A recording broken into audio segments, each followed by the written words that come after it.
A new annual report released this morning reveals the top global risks for 2021. Every year, Eurasia Group, that's a political risk research and consulting firm, ranks the top 10 geopolitical risks that we are likely to face in the new year. And the report says, let's go in reverse order. The third greatest risk is climate change.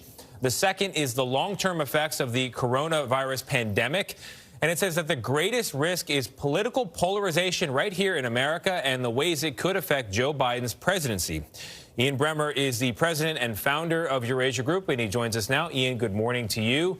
So these risks, as you point out in the report, are based on the size, the imminence, and the likelihood of them happening. Typically, the information is focused toward businesses, maybe even governments, but let's try to boil it down for people and their everyday lives, because there are concerns there as well. And I want to begin there. You say that Joe Biden's presidency will be a, quote, asterisk presidency, the first of its kind. What do you mean?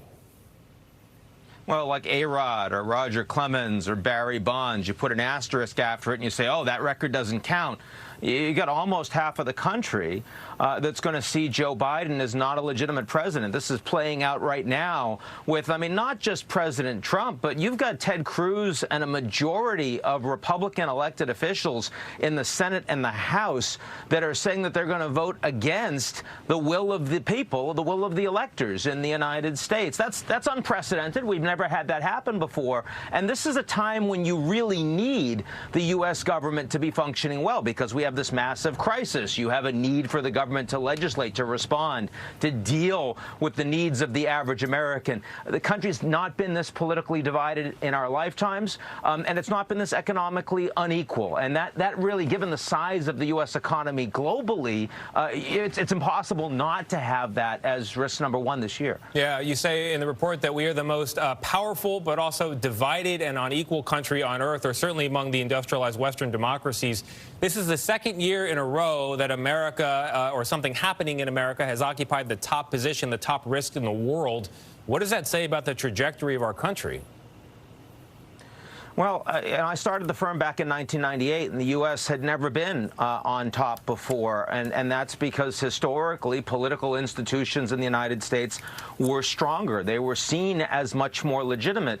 But when you think about the ability of the Americans to stand up for our system, the average American does indeed think that the institutions are increasingly rigged against them, that representative democracy doesn't work. I mean, I would make the argument today that the average Chinese believes more in the China dream because of the expanse of the middle class there than the average American believes in the American dream. That doesn't mean that people want to live in China. They'd much rather live in the United States, but no one around the world looks at the U.S. and says, I wish my political system would run like that.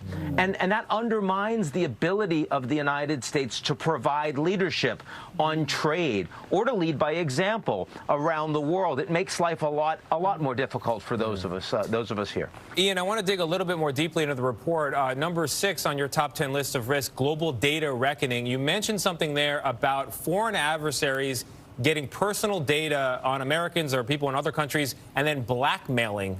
Can you expand on that? Sure. I mean, what we know is that over the course of this last year, the Russian government has been involved, been inside of hundreds of institutions, both the U.S. government as well as private sector, and we're grabbing all of that data. We don't know what they're planning on doing with it, but we know that they're vastly adversarial to the interests of the United States, our citizens, and our government. And you think it could result in blackmail? We're facing a lot of... Of course. I mean, there's a reason why when you remember Grindr, that app that allowed men to hook up or in the United States, and the Chinese company was going to buy it, and we stopped them for national security purposes because there was a feeling that a lot of people in Congress that might be on that app, for example, we don't want the Chinese government having that data. Wow. When a foreign adversary gets private data, that's a problem, right? We don't want that. Yeah. You also mentioned in a section on cybersecurity that China has a supercomputer that may make eventually passwords obsolete. We don't have much time, but that worried me. Well, the fact that quantum computing, a lot of people in AI do believe that that has the potential to get rid of all crypto security. And the fact of the matter is there are two technology superpowers in the world today. One is the U.S., one is China. We as Americans are not used to having parity with another big country out there. It's going to be a challenge for us. People need to be concerned. All right, Ian Bremmer, thank you very much. We appreciate it. We're worried. We'll be right back. You're watching CBS This Morning.